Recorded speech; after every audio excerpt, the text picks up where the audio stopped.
My first question, Brad Joe Ventilacion, would start with your last point about the ends of the earth. You were talking about in Isaiah chapter 43, verse 5 and 6. Yes. Now my question is, you said that it is about time and also place. Correct. Time and place. Yes. Now the question is, why is it that the word ends, which is in Hebrew, kauche, is singular and not plural? Because if you refer to the times, it's about the end of the earth. You were telling us, it should be singular. There's only one end of the world, not ends of the world. So I'm asking you the question, if you interpret it as time, then why is it that it is plural ends of the earth in Isaiah 43:6 and not singular end of the world or end of the earth? Okay, we will now listen to the response. That is a very nice question. How do you pronounce? It is katse. Katse, okay? Kauche, it is here in the Smith, Smith's Bible Dictionary also. Do you want me to read this? Okay. Brad Joe? We will I can now read this to you. Listen.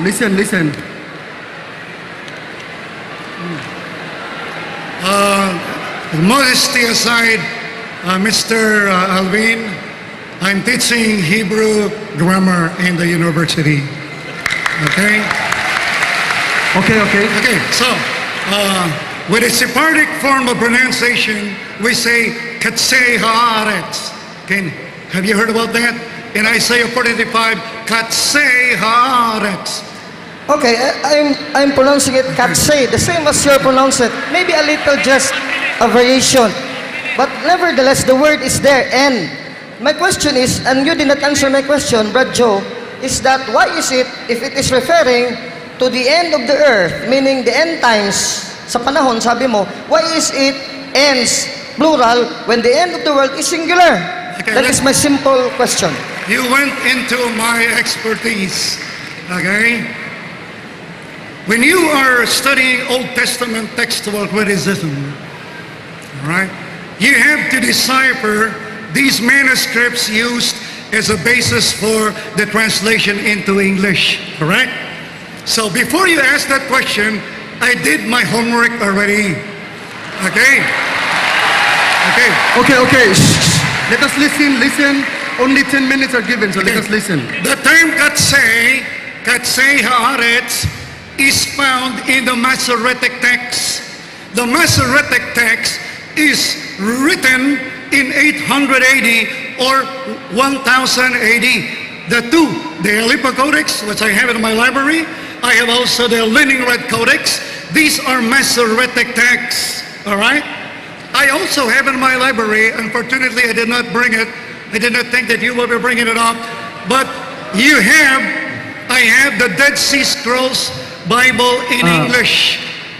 Excuse me, unfortunately the 60 minutes is, it's 1 minute is past, so we'll proceed to the next question. Thank you very much, Mr. Moderator. I will go back to the Actually, within 1 minute, you have failed to answer my question. Very simple question, Brother point of order. Ventilacion. My next question is, please, this is my time for questioning. The moderator has already deliberated that you have already consumed 1 minute. So, this is now my time. Please listen to me. I will have to question you now. You are not asking a question. You're stating your opinion. Okay. Point of order. Okay. Point of order. Objection, Mr. Moderator. Okay. We'll now proceed to the question. Why don't you repeat the same question so I could finish my answer? Okay. Why don't you Order. Why don't you ask your question The debater, and I will finish my answer? It is not your right to ask me that question please, and to please, demand stop. me and command me, Brother Joe, that Excuse me. I would repeat me. my question. It is Excuse not your me. right to ask me to repeat. I Okay. can Debaters, also have to deliberate please listen. either to repeat or not. We'll proceed now to the questions, please. Yes. Regarding of the comments. Audience, quiet. Let's now proceed. Only 10 minutes is given. So let's now proceed. Go ahead. Okay. Next question, Brother Joe Ventilacion. Gagamitin natin ito, ha? are you aware that when the Hebrew that you tell us that you know, katse, when it refers to time, when the scriptures uses it to refer to time, there is a signification, definite time stated. What is your question? Are you aware of that? That when we use the Hebrew word katse, there is a definite time stated when it is used in the Bible. Okay. There is a definite, for example, the end of 2,000 years. There is a number of years specified. Do you know that, Brother Joe? We will now listen to the timed me out. Okay. Please answer my question. Okay, we will now listen to the response. Okay, here is the question. Here is the answer to your problematic question. Okay, if I may say that, katse was first used in Genesis 8:3. If you recall your Hebrew Bible, that was the first time that the word katse was used.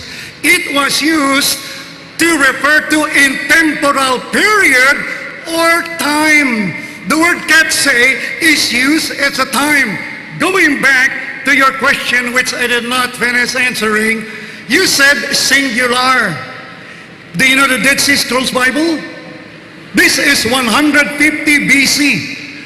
It's before Christ came. Okay? Okay, listen, let us listen, Okay. listen please. Here is the translation. Here's the translation. It says here, do not fear, for I am with you. Then we go to verse 6. And my daughters from the ends of the earth, plural. 1 minute. Okay. Now, 1 minute. Why plural? Time. 1 Why minute has plural? passed. Time. Why Next plural? question. Sige. Okay. Okay lang. Please let us listen, please. Listen, please. Okay. Next question. Ginamit mo Genesis 8:3 to define that there is a significant number of days. Katse yan, katse. Sa So ito. the question is, when Genesis 8:3 signifies the number of days, 150 araw, 150 days, there's a specific number of days. The question is, in Isaiah 43:5-6, is there a number of 1,914 years from the time of Christ or from Isaiah that you concluded it's a significant 1914, or you just interpreted it without the warrant of Scripture? Okay. Please answer me, Badjo. 1 minute. Let's listen to the response. Be very easy yan. Huwag kang mag-alala. Yung katse sa Genesis 8:3, ginamit yung temporal period. Okay? Yung sinabi ko sa iyo kanina, yung sa Dead Sea Scrolls, ang ginamit ay Katzvei Haaretz. Do you understand Katzvei? Please do not ask me question. Okay. Mr. Moderator, Okay. it is not objection. Objection. I'm sorry. It is not his duty to ask me sorry. question. I'm sorry. I am asking him. You Okay. are under cross blood Joe ventilation. Medyo nadulas lang ng konti. Pasensya ka Okay. na. You are excused. Medyo pasensya ka na, nadulas lang ng konti. Yung sagot ko, yung Katzvei Haaretz sa Hebrew, ang translation yan, ends of the earth. Kaya nga meron tayo ends of the earth sa Isaiah 43:6. Okay?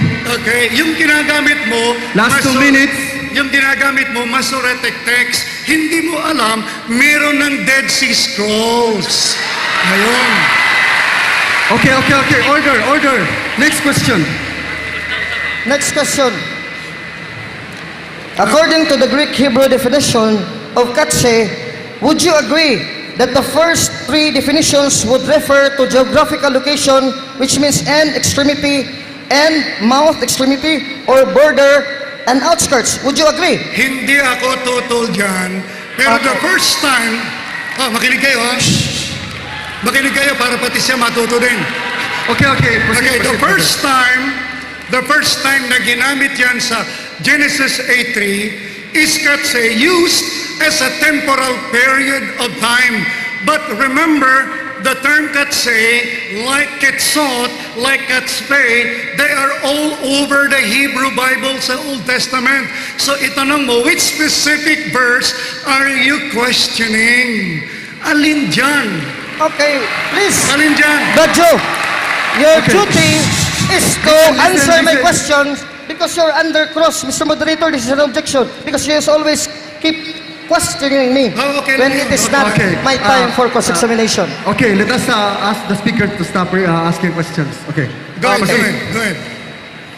I will excuse you again. Next question. Okay. I am asking you the question, simple question. In Isaiah 43, 5 to 6, Correct. when the Hebrew scriptures use katse, where is that significant number of days or years written in Isaiah 43, 6, which totals from the time of Isaiah, 1914, Oh. Felix Malalo established the Restoration World Church in the Philippines. Where is 1914? The number of years in Katse, in Isaiah 43, 6. Please answer me, Mr. Job Ventilacion, Okay. because since Okay, then, okay. you have not answered me with my simple question. Order. Let's listen to the response, please. Order. Kung gusto mong kunin yung 1 minute ko, okay lang. Yes, it's my right. Okay. Kung gusto mong dagdagan pa ng 1 minute para maklarify yung tanong mo, okay lang. Okay, thank you. I will use 1 minute later. Sige, ganito. Ang hinahanap mo sa Isaiah 43:6, 6. yung 1914. The number of years from the time of The Isaiah. number of Okay. years. Yung, ang aking presentation, yung ends of the earth, iba kaysa sa end of the earth. Hindi lang natapos kanina. Thank you for asking that question. Okay. Time. Ang sagot ganito. 10 minutes. Yung ends of the earth, It's already time, Mr. Joe Ventilacion. Thank you very much for not answering my question. Okay. Shh. Okay, brother. Huwag kang magsasabi Okay, ng ganyan. sorry. Huwag kang magsasabi ng ganyan, hindi ko nasagot. Ayaw mo na ako pagbigyan eh. Okay. Let's proceed.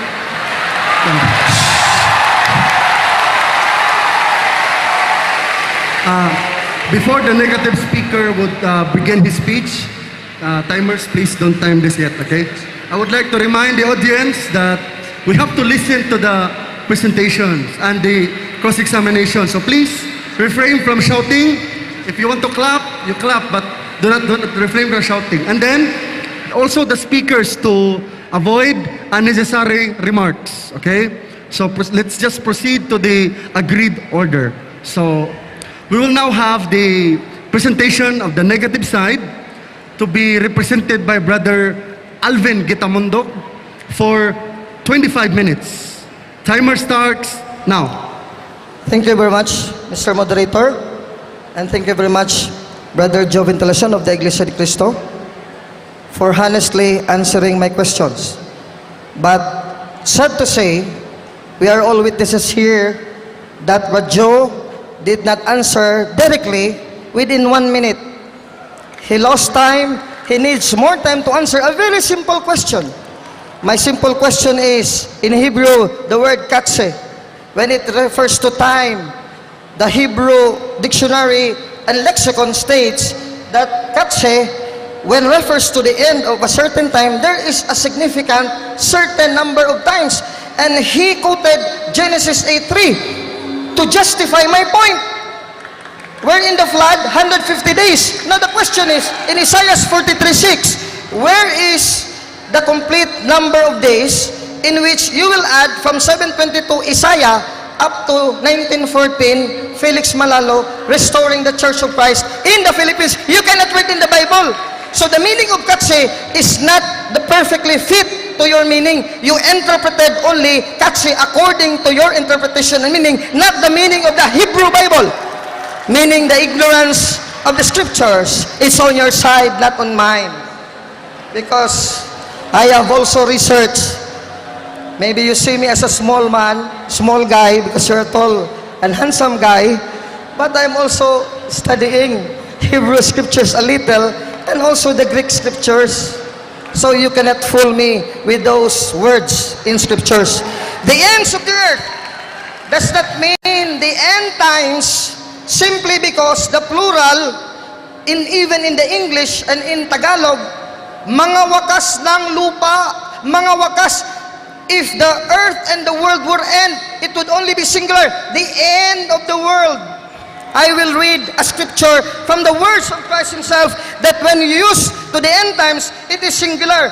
In Matthew 28:20, in which your position, you claim that the church established by Christ in Matthew 16:18 has totally apostatized. It is a false claim because you're only making a mere assertion without scriptural support. But in Matthew 16:18 and Matthew 20:20, I will read the scriptures according to the words of Christ, not according to your interpretation.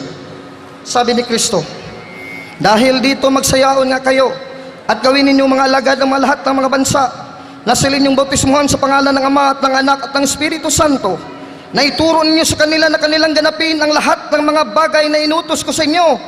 At narito, ako'y sumama sa inyong palagi hanggang sa mga katapusan ba ng mundo? Sa katapusan, singular, ng mundo. You failed, Brad Ventilation, in your final point. Falsus in unum, falsus in omnibus. If you fail and you give falsity in your first stand, only one falsity will prove that everything that you have said are all falsehood, and it comes from the father of lies. John 8:44, the devil, Satan, the father of lies. I am sorry, I am not here to hurt you, but Iglesia ni Cristo, I am here to tell you the truth, because telling you the truth in Ephesians 4:15 is an expression of love to you. Because what I am doing here is to prove as negative side that your statements, to prove the proposition, which is very simple, prove that Felix Y. Manalo is the true messenger of God in the last days, you have not proven. Meaning, if your assertion is not proven, I can accuse you of falsity, and falsity is not truth. Ephesians 5:11-13, it is also my sworn duty to love the word of God, and when I speak the truth in love, I have also to expose your errors. So, Iglesia ni Cristo, ministers and members, actually I'm doing a service of loving you with the truth of the Word of God. Galatians 4:16, would you make me please. an enemy of God because I'm telling you the truth? Gagawin mo ba ko at ituturing na isang kaaway dahil nagsasabi lang ako sa iyo ng tawang katotohanan? If you attack the truth of God in the Scriptures, and you make me the enemy when they defended only the truth of Scriptures, then you are not actually attacking me, but you are attacking the God Himself, who is the source of Scriptures. Because all Scriptures is inspired of God, 2 Timothy 3:15-17, and you know that. And you have not proven anything. I was waiting for you to cite one single verse, and you only preempted that Felix Manalo cannot be found in Scriptures. And then if it's true that Felix Manalo, as the messenger of God in the last days, can it be found in Scriptures? Then it is not the Word of God. Because according to your doctrine, in 25 doctrines in your indoctrination, number 1 doctrine, the Bible alone contains the Word of God. Now, since the Felix Manalo name is not in the Word of God, the Bible alone, then it is the word of man. It is the word of Felix Manalo. It is the word of the Iglesia ni Cristo, the ministers and the debaters of the Iglesia ni Cristo, justifying the word of man using the word of God. That is a very definite conclusion in which all here Iglesia ni Cristo members and Catholic faithful are very clear in their earrings now, and they have listened to the very simple words written in the Bible. Now you quoted John 10:16. And I was surprised. And I was also terrified. I'm not only surprised, because you claim that yung ibang pastor, hindi daw si Kristo, si Ginoong Felix Manalo. My God! Only one pastor is being told about by Christ Himself, and there is no other person He's referring to but Himself. In John 10, you will read from verse 1 up to the last verse, there is no other person. Even though it's not mentioned, it's Felix Manalo, no need, because person that Christ is referring to no other person than Himself. I will read the Bible. If I have more time, I should have asked you the question, the very simple question, that in John 10, whole chapter of John 10, can you read that there is another pastor aside from Christ? Because when Christ said in John 10:16, He is referring to Himself. Sinabi niya, Juan 10:16. This is the King James Tagalog Bible. Paborito niya to. At mayroon akong ibang mga tupa Akong ibang mga tupa, akong, hindi yung siya may ibang tupa. Referring to Felix Manalo, hindi. Ako, mayroon akong ibang tupa. Sino yung may-ari ng tupa? Ang kaisa-isa at bugutugtanging pastor ng ating Panginoong Kristo. My God, this is blasphemy. The prerogatives of our Lord Jesus Christ. You claim to Mr. Felix Manalo. No shouting, please, no When shouting. in the Bible, this is clear that it is Christ who is speaking this, and he claims his sheep is his own. Hindi na sa kulungang ito, sila ay kailangan din namang dalhin dalhin ko, at kanilang diringgin ang aking tinig, at sila ay maging isang kawan, at magkakaroon ng isang pastor, hindi dalawang pastor na si Kristo. Pagkatapos 1914, si Felix Manalo. That is your interpretation, not in scriptures. I am very sorry, Brother Joe Ventilacion, that you have failed in your defending the affirmative side of the proposition, which says, prove that Felix Y. Manalo is the true messenger of God in the last days. Because according to the Bible, it is contradictory. That statement, that proposition is contradictory to the words of the Apostle St. Paul in Hebrews 1:1-2. I will read for the benefit of everybody here, including my beloved, worthy opponent, the great Brad Joe Ventilacion, international debater of the Iglesia ni Cristo. Please listen. Ang Diyos na nagsalita ng unang panahon, Hebreo 1:1-2, sa ating mga magulang sa iba't ibang panahon at sa iba't ibang paraan sa pamamagitan ng mga propeta. Kailan daw nagsalita ang mga propeta? Ngayon ba sa panahon ni Kristo? At sa panahon na darating? Hindi. In past and ancient times, the prophets spoke to our fathers in past and ancient times. Hindi present time ni Kristo at mga apostol, at lalo na hindi future tense 1914 dito sa Pilipinas. It is contradictory to scriptures. Hebrews 1:1-2. And let me continue. Who is the true messenger of God, sent by God Himself, the Father, in the last days? Is it Mr. Felix Y. Manalo? Hebrews 1:2 is very definitive and conclusive and ends all argument. Says the Lord through St. Paul, ay nagsalita sa atin, ibig sabihin ng Diyos, sa mga huling araw, na ito sa pamamagitan ba ni Mr. Felix Manalo? Walang mababasa. Ang sinabi, sa pamamagitan ng kanyang anak, na siyang itinalaga na tagapagmana ng lahat ng mga bagay, na sa pamamagitan naman niya'y ginawa ang sanlibutan. Hebreo 1:1-2. Your proposition crumbles to dust against the verity of the Word of God, as I have read in Hebrews chapter 1:1-2. I hope, Brad Joe Ventilacion and the Iglesia ni Cristo, come back to the Catholic Church while there is still time. No shouting, please. Proof is still shining No shouting, here no in the Word of shouting. God. I am only inviting them, Brad, Mr. Honorable Moderator, that is only an invitation. I'm not attacking their person. Are we not free in this democratic country to invite people to come join us again? When we tell us in Ayala that most of you are Catholics and now ex-Catholics? Come out of Babylon, my friend. Revelations 18:4. Before time comes when Christ said, punishment shall come to the Babylon because you have taught not the word of Christ, but only human words, not the word of God, which is contradictory to Hebrews 1:1-2. Now, he said in passing, and I was wondering why he told us in passing that the true church established by Christ in Matthew 16:18 apostatized, meaning in his pasugo magasin, totally disappeared. Naubos ang unang iglesyang itinatag ni Kristo. And then he says that Ephesians 5:23, Christ is the Savior of His body, which is the church. Is Christ that effective in saving as a husband to his wife, the church, his own body? You have made null and void the saving work of our Lord Jesus Christ by telling us that the wife has apostatized the church established by Christ in Matthew 16:18, which He promised He will be with the church till the end of time, Matthew 28:18-20. You have failed to prove that the church totally apostatized because it cannot happen against sa mga pangako ng ating Panginoon Kristo.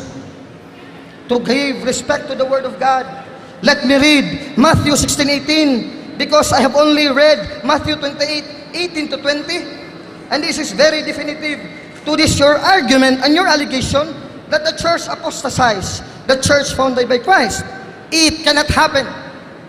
Los imposibles et imposible, impossible of all impossible, because it cannot be true, because it will go contrary to the words of Christ in Matthew 16:18 na kanyang sinabi sa mga banal na kasulatan. Mapakalinaw sa kanyang pagsabi. At sinasabi ko naman sa iyo na ikaw ay Pedro, at sa ibabaw ng batong ito ay itatayo ko ang aking iglesia. Anong pangako ng iglesyang itanayo ng ating Panginoon Kristo? Please, stop shouting, Ma-apostatize stop ba? shouting. Would it be destroyed? Christ says, at ang mga pintuan ng Hades o ng kamatayan ay hindi makapapanaig laban sa Kanya. Ibig sabihin, sa iglesia na itanatag ni Kristo at iyong tinututulan sa inyong paninindigan ng mga iglesia ni Kristo mula pa noong itinatag ni Mr. Felix Manalo 1914 sa Punta Santa Ana, Manila hanggang ngayon, you repeatedly preach that the church established by Christ, which is His wife and His husband and Savior in Ephesians 5:23, totally apostatized and disappeared. That is false. I have only to prove one falsity, one error. Falsus in unum, falsus in omnibus. Hindi ko pa naubos ang aking oras, pero lahat ng tinalagay ko, puro falso. Falsus hindi lang unum, falsus multis, falsus omnibus. Most are false. Nothing, even one, is true. You failed in this controversy this night, Brad Ventilacion. But it doesn't mean that when you fail to prove your position, there is no more salvation. There is still salvation when you go back to where truth comes. Where does truth comes? John 14:16, Christ promised the church that is established, I will send you the Holy Spirit in my name from the Father to guide you and to be with you. The Spirit of truth who will be with you forever. If you go back to the church established by Christ in the Bible and in history, you receive the Holy Spirit, not the spirit of falsity and the spirit of the evil one, according to the Bible. Brad Ventilacion, you said that Felix Manalo is the greatest messenger of God. I tell you, in the Bible, it is not true, because Christ said the greatest messenger is not Felix Manalo. He stated it categorically in Matthew 11:11. Nang sinabi niya, katotohanan, sinabi ni Kristo katotohanan at di kabulaanan, sinasabi ko sa inyo, sa gitna ng ipinanganak ng mga babae, ay walang lumitaw na isang dakila pa kay Juan Bautista. On earth, there is no one greater messenger and prophet than John the Baptist. Matthew 11:11, clear as the moon on the night time and full moon time. Christ said, let us be taught by the word of our Lord Jesus Christ. It is not Felix Y. Manalo who is the greatest messenger as you claimed, and I wrote it in my paper. It is not Felix Manalo because he is not even a true messenger of God, because it is not written in the scriptures. Your proposition, you have failed to prove in the Bible. So I'm very sorry, Brad Ventilacion, but I have to tell you the truth in this debate because I love you. Brad Hoven told me, Brad Alvin, Brad Damon, Okay. No shouting, please. if in No the time shouting. of debate, you can convince us, then maybe we'll go back to your side. So I think this is again an invitation to come to our side, to the side of truth.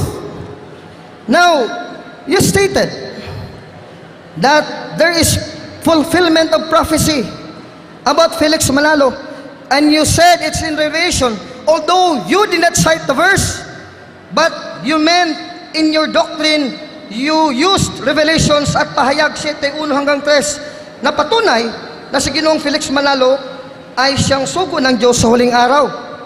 Pero mababasa ba dito ang proposition mo? Basahin natin. Baka meron. At nakita kong ibang anghel na umakyat mula sa sikatan ng araw, nataglay ang taktak ng Diyos na buhay, at siya'y sumigaw ng tinig na malakas sa apat na anghel na pinagkalubang may pahamak ang lupa at ang dagat. Walang mabasang proposition, Messenger of God, Mr. Felix Manalo, in the last days. Wala nga dito last days kasi di pa to last days in Revelation 7. Ang dami pang kapitulo hanggang kapitulo 22 bago nagtapos ang mundo at nagwakas ang mundo. Revelation 7 is 7 chapters nearer to Revelation 1. So it is not even intimated that it is in the last days. Your proposition fails. And it falters and fails miserably. Ang sinabi dito, isang anghel na umakyat sa sikatan ng araw. Kailan si Mr. Manalo umakyat sa sikatan ng araw? Sikatan ng araw is a direction in which the sun is rising from earth. Nandoon ba yung anghel na si Felix Manalo? Hindi nga nakalipat si Felix Manalo kahit isang di pa. At wala siyang kapangyarihan na magutos sa apat ng anghel na may kapangyarihan na sirain ang lupa at ang dagat sapagkat kanyang inutusan, huwag niyo munang sirain ang lupa at dagat. Sabi nila sa kanyang Pasugo magazine, their official doctrine, that it refers to the First World War. There is no World War happening and being consumed. The war, there is no war here happening and being consumed. No war at all in Revelation 7, 1 to 3, because the angel rising from the east has successfully stopped the four destroying the earth and the sea. Kaya kung totoo pa ito, dapat yung Big Four, as you allege, napigil sana ang digmaan. Nagpatuloy ang digmaan. Dito napigil. Kaya malayo. From east to west, from far east to Stop far shouting, west, please. No from shouting. north to south, ang layo ng inyong kiniklaim na kayo yan sa Pilipinas, sikatan ng araw, 1914, sa katapusan ng panahon. It is angel. Why? Because in Revelation 7:2, anghel umakyat mula sa sikatan ng araw na sumigaw ng malakas sa apat na anghel, nagdadala ng mga hangin, sa apat na hangin, sa apat na sulok ng mundo. Ano sila? Gera ba to? Mga kanyon ba? Mga bomba ba? Hindi. Hebreo 1:7. Sabi ni San Pablo Apostol, at sinasabi niya, sabi ng Diyos tungkol sa kanyang mga anghel, yaong ginagawang mga anghel niya, ang mga hangin. Ang mga hangin pala sa apat na sulok ng mundo, mga anghel. Kaya nga may kapangyarihan sumira sa dagat at sa lupa. Ang gera ba? Ang bomba ba? Nakakasira ng dagat? Wala. Please, no shouting, please. Let's listen, please. Atomic bomb was only invented and used in 1945, Second World War. But in the First World War, walang bomba na tulad ng atomic bomb. Nakakasira ng dagat at ng lupa. Ibig sabihin, nagkamali kayo sa inyong interpretasyon. Hebreo 1:7, ang mga anghel, ang mga hangin, at ang kanyang mga ministro ay ningas ng apoy. Maliwanag sa banal na kasulatan, Hebrews 1:7.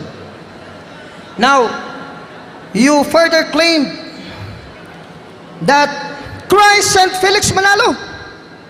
I have written it here. Napakapayak ng statement ni Brad Joven de Lacion. Christ sent Felix Manalo. When did Christ meet Felix Manalo? In his dreams? In a vision? In his reading the Bible? And then the Holy Spirit said, I am sent by Christ, Felix Manalo, and you are now His messenger. You are the messenger of Christ. Amen. But it did not happen. What happened? Because it is not found in the Bible. Last I 4 will minutes. read here. What happened? Last 4 minutes. Okay, thank you very much, Mr. Moderator and friends here. I beg your kind indulgence to continue listening to me because this is the high time we have to know the truth about the Word of God. Felix Manalo only started teaching the Sugo doctrine that he was the messenger of God only in 1922. Donald Platt states in his book, Counterfeit, page 87 to 89, that Felix Y. Manalo, to gain obedience to Holy Flock, the Church of Christ in the Philippines, made the doctrine, the sugo teaching the messenger of Christ after the Chofelo Ora rebellion. Meaning, if I will ask you, before 1922, can you have a definite evidence and proof that Mr. Felix Y. Malalo in 1914 thought that he was the messenger or the sugo from God? No, because in your Anglican Corporation in 1914, signed by Atanasio Morte, your secretary, it is not stated that Felix Y. Manalo is the true messenger of God sent to the Philippines in the last days. But it stated categorically that Felix Y. Manalo and the other Filipinos with him established and founded the Church of Christ in the Philippines. Nagtatag ng Iglesia ni Cristo. Walang aral at doktrina na suko si kapatid na Felix Y. Manalo. Last 2 minutes. Pakita nyo sa akin, 1914, Articles of Incorporation, nandyan yan, nakasaad ang mga artikulo na inyong samahan. May artikulo ba o doktrina na sinabi si Ginoong Felix Manalo, last messenger in the last days? Wala. Kailan lang ginawa? Yung Articles of Incorporation, inedit nila, renevise, kailan? 1974! Not even as far back as 1922. Nandyan yan sa kanilang Articles of Incorporation. Here in this book, I have the book here. If you want, I will show you the evidence. And you know that? I'm sure you know No that. shouting, please. No shouting. Shh, shh, shh, shh. Let's listen. Let's listen. You know very well that the revised Articles of Incorporation passed by the group Iglesia ni Cristo to the Securities Exchange Commission only in 1974, used the Revelation 7:1-4, used Isaiah 46:11, used Isaiah 43:5-6, only in 1974. Not even as far back as 1922, and much more, not even in 1914, and if not in 1922, and not in 1914, not in the time of Christ and the apostles. Please, please. Shh. Let's just clap. Let's just clap. No shouting. Katuparan daw ng hula, mga kapatid. Katuparan ng hula. Kailan lang ang hula? Hanggang saan lang? I will read here in King James, according to Christ, ang lahat ng hula ng Old Testament sa Lumang Tipan. Meron pa ba after Christ and the church established na posible 1914 si Ginoong Felix Manalo as the restorer of the church?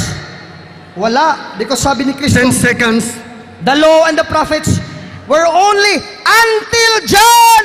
And since then, the time of John, the kingdom of God, the church established, was Time. preached to all nations. Luke 16:16. Time. Thank you very much, Mr. Moderator. And I'm Okay. very much ready to answer the cross-examination. Okay. Time out. Kanina sinabi mo, ang dapat sa Isaiah 43:6 I am katsay. Tama? I'm sorry, hindi ko sinabi na dapat. Ako ang nagtanong bakit. Ayos. Yung salitang ginamit ay ganon. Listen. According to Listen. So, it is according not to me, Order. but I am questioning you because you're under cost the time. Why is it that Ano? word is used and how is it used in Okay. that Bible verse? Yun So I bang- cannot make any statement. yun bang katsay tama o mali? Ang sagot, tama, but it never meant time. Because it meant here, border, Ano? extremity, Ano? outskirts. Kung sa time daw, may definite temporal number of years and days. Wala. Walang number of days and years. Meaning, Okay. it is geographical Sandali. location. It Oh. is the ends of the earth. The places, not the time. You failed. But go, Mali ba yung ends of the earth? Mali? I will answer you directly Mali? and candidly. Okay. Ends of the earth is correct. Order. But the word ends is not singular in English because it does not refer to the end of the earth or the world, but Huwag it ka means to magpaliwanag, the diba? corners, the Sandali. ends, the geographical Sandali. location, and Okay. all over the earth and all over the Okay, world. thank you. failed, Okay. Mr. Joey Telacion, Stop, in your please. Order. Meron ba kayong naintindihan sa sagot niya? Okay. Order. Okay. Order. Hindi ko tinatanong ko.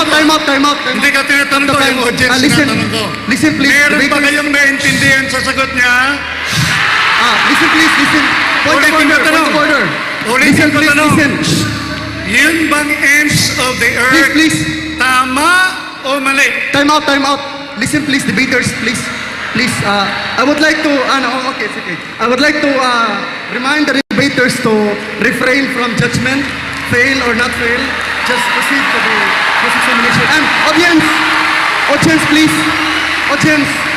please, no shouting. Alam mo, The cross-examination is only 10 minutes, so no shouting. So that, alam mo, Mr. Tamundong, kanina ay, Tamundong pala. Pamundok, Ayun, Tamundong, I'm sorry. Alvin. Alvin, okay. kanina ay parang pinalilitaw mo rito, magaling ka sa Hebrew. Kasi sabi mo, nag-research ka. Okay, resume tayo. Meron akong Hebrew dito na Isaiah 43:6. Mr. Ayan. Moderator, Okay. objection. Where is the question? Ang question, Statements and commentary. This is not a question. Make a direct question. Okay. Not your ventilation. Direct question. Saan mababasa yung katse dyan? Pakituro mo. Listen, please. Listen. Order. Okay, punta ka. Order. Punta ka. Order. Punta ka. Paminaw sa mo, guys. Go! Order. Paminaw sa Wala. paminaw. Hindi mo kaya. Paminaw. Answer first. Hindi mo Please. kaya. Badjo, listen to my 1-minute answer. Okay, go ahead. Be gentleman enough because I am waiting for you for a question. And now My it is my time question, to I will answer. repeat. Where in this board or in this graph, on this chart, is the word katse in Hebrew? Where? Okay, let's listen to You the have response. underlined it there Let's listen with to the yellow response. color, which means ends of the earth. It doesn't refer to time because in Hebrew, time is only end of the earth. It is ends in English, Tagalog, Cebuano, mga sulok ng sanlibutan. Hindi katapusan ng sanlibutan. You failed, Mr. Okay. Jovin Calason. Okay. So yung ends of the earth, nandyan. Next question. Nandyan sa talata. Nandyan. Hindi. Wala Oh, sa Hebrew, pero nato sa English. Translation, ends of the earth. I got you. Okay. I ends. Okay. Is plural. Order. The katse. Order, Okay. please, Ends of order. the earth is plural. Meaning hindi singular. Okay. Hindi end of Okay, the world. Brother Alvin, next Refer question. to geographical Next question, places. please. It is here Brother Alvin. in Hebrew dictionary. Brother Alvin, next question, please. Okay? Okay. Next question. masyadong mahaba ang sagot mo. 1 minute lang. Okay. Okay. Ito. I'm sorry. Ito ulit tanong. Okay? Na alam mo ba kung ano kahulugan ng Katzbei Haaretz sa Hebrew? Ang sagot ko, what is relevant is the word katse as used in Isaiah 43 verse 6 means not singular, end of the earth, but ends of the earth. Hindi. Meaning, Hindi yun tanong. geographical location, Ito not tanong. the end times. Okay. It is not Ito the end tanong. times, not even intimated. Tama na. Hindi Because mo if it naintindihan means eh. The end times, Hindi there will mo be alam limited number of years or sagutin. days. I have Hindi mo answered alam you. sagutin ang Okay. tanong. Okay. Ang tanong ay ganito. Yung katse, singular. Ano ang plural nun na sabi dyan, ends of the earth? Ano plural ang katse? Okay, let's listen. Ano plural ng katse? Hebrew, Greek definition, Strong's number 1797, katse, pronounced kautse. Mali ka kanina. kasi Hindi pronounced yan ang kautse. tanong. Meaning, Ulit ang tanong. Hindi pa natapos mo sa Yes. For 1 minute. Okay. Ang tanong, maliwanag. Yung katse, singular. Ano plural nun? Magbigay ka kay masculine, kay feminine, basta Okay. plural. Listen. Plural. Order, please. Plural ang Order. sagutin mo. Hindi No singular. shouting. No shouting. Answer. Your follow-up question, kung ano ang plural at singular, is irrelevant because the word katse is already used and it does not mean time. But it refers to geographical location. location as this Hebrew, Greek, and Bible dictionary. Here, in this extremity, it is in Mount border, outskirts, meaning geographical location. Never time or the end of the world. Because end of the world is only singular. Hindi marunong sumagot sa tanong. Okay. Ang tanong, yun ang katse, singular. Ano ang plural? Kaya sabi diyan, ends of the earth. Ano plural ng katse? Ano? Ang sagot, please listen. Ano plural? Your question is irrelevant Oh! because wala yan ginamit dyan sa Hebrew. The Hebrew is using culture, Time out. meaning geographical location. Stop the time. Never time. Stop the time.